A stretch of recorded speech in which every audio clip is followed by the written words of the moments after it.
तुम रियलिटी को जितनी जल्दी एक्सेप्ट कर लोगे ना तुम्हारे लिए अच्छा होगा।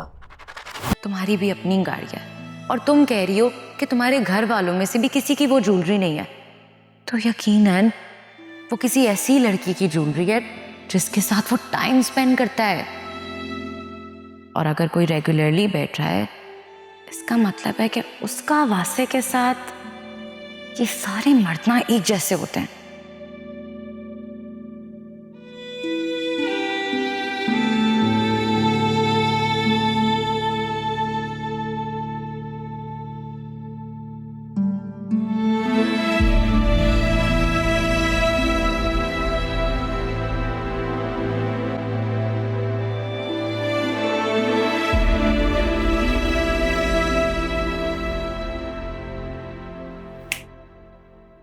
इधर का है वो तो क्या सोच रही है? हाँ मैं ठीक हूँ, बस ऐसे ही कुछ सोच रही थी। लेकिन क्या सोच रही है? यही कि लोग दूसरों को धोखा कैसे दे देते हैं। धोखा दरअसल इंसान की फितरत का एक हिस्सा है। अगर आपकी फितरत में ही धोखा है तो आप उस इंसान को भी धोखा दे देते हैं जिसने आपके साथ भलाई क्यों ना किया। लेकिन अगर आपकी फितरत में धोखा नहीं है तो फिर आप अपना सर कटवा लेंगे लेकिन कभी किसी को धोखा नहीं देंगे। आपकी फितरत में धोखा है क्या?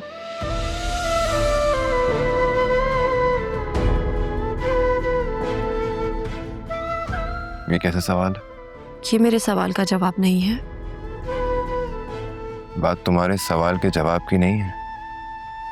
बात यह है कि तुम्हें यह सवाल पूछने की जरूरत क्यों पड़ी। कुछ सवाल और कुछ काम बगैर जरूरत के भी किए जाते हैं। उलझा रही हो तुम मुझे। सुलझने के लिए उलझना जरूरी होता है। वो कहते हैं ना, एक बार फिर उलझना है तुमसे सब कुछ सुलझाने के लिए। मुझे तो लग रहा है कि इस वक्त तुम्हारा दिमाग काफी उलझा हुआ है। चलो नीचे चल के खाना खाते हैं। और हाँ, वो दादी कह रही थी कि आज के बाद रात का खाना हम रोजाना एक साथ टेबल पर बैठकर खाएंगे। आप चले, मैं बस आती हूँ। बहता है जो पलकों से वो आंसू ये कहता है, टूटे जो भरोसा तो बाकी क्या रहता है। इस दिल से जुड़े हैं जो वो रिश्ते निभाने को, मासूम सा ये एक दिल कितने गम सहता है। बेटे की जिंदगी में तो आई नहीं, अब आकर बैठ गई हैं मेरा दिमाग खराब करने के लिए।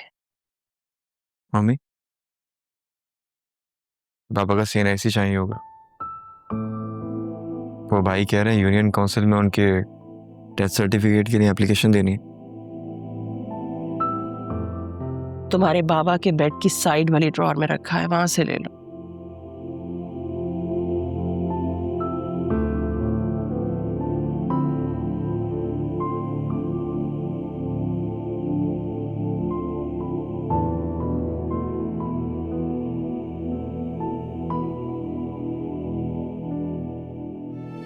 क्या हुआ मम्मी? मूड क्यों खराब है? किसी ने कुछ कहा है? मुझे किसी ने क्या कुछ कहना है। तुम ये बताओ, तुम्हारी दादी वापस कब जाएंगी? No idea.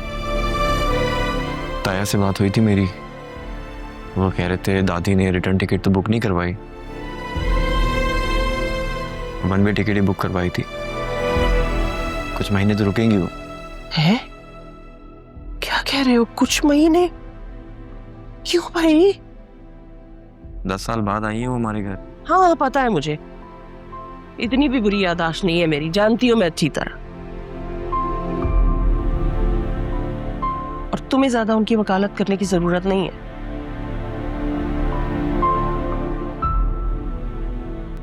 माँ के अलावा तुम्हें सबसे हमदर्दी है, सबसे प्यार है, पता है मुझे।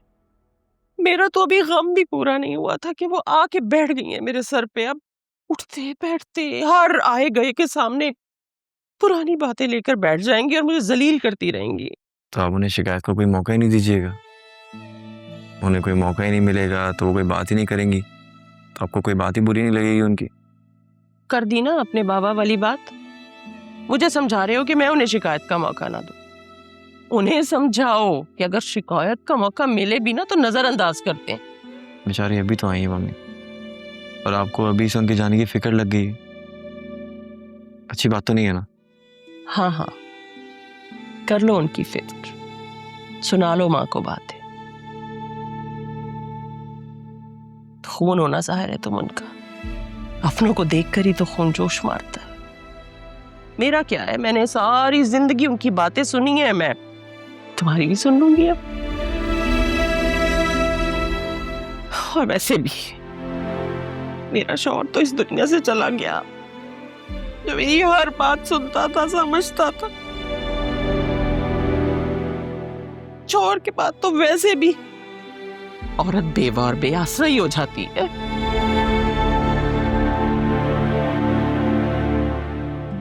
मम्मी कैसी बातें कर रही है? आप मेरी सबसे प्यारी वाली मम्मी है। I love you a lot, a lot से भी ज्यादा।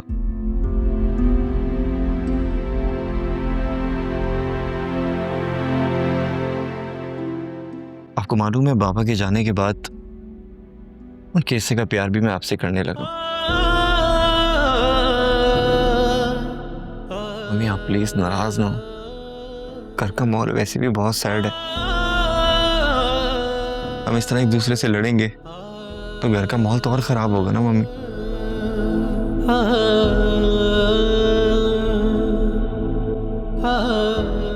आए खाना खाते हैं, दादी वेट कर रही। मुझे नहीं खाना, मेरा पेट वैसे ही भर गया तुम्हारी बातों से। अच्छा सुने, खाना खा लें,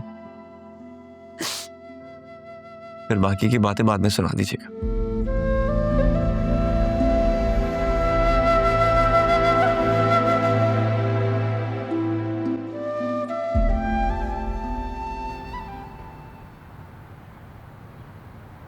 दादी आपको किसी भी चीज की जरूरत हो तो बिला झिझक आप मुझे बता सकती हैं। हाँ बेटा, तुमसे नहीं कहूँगी तो किससे कहूँगी? अब मेरा हयात तो नहीं रहा, तुम ही लोग हो।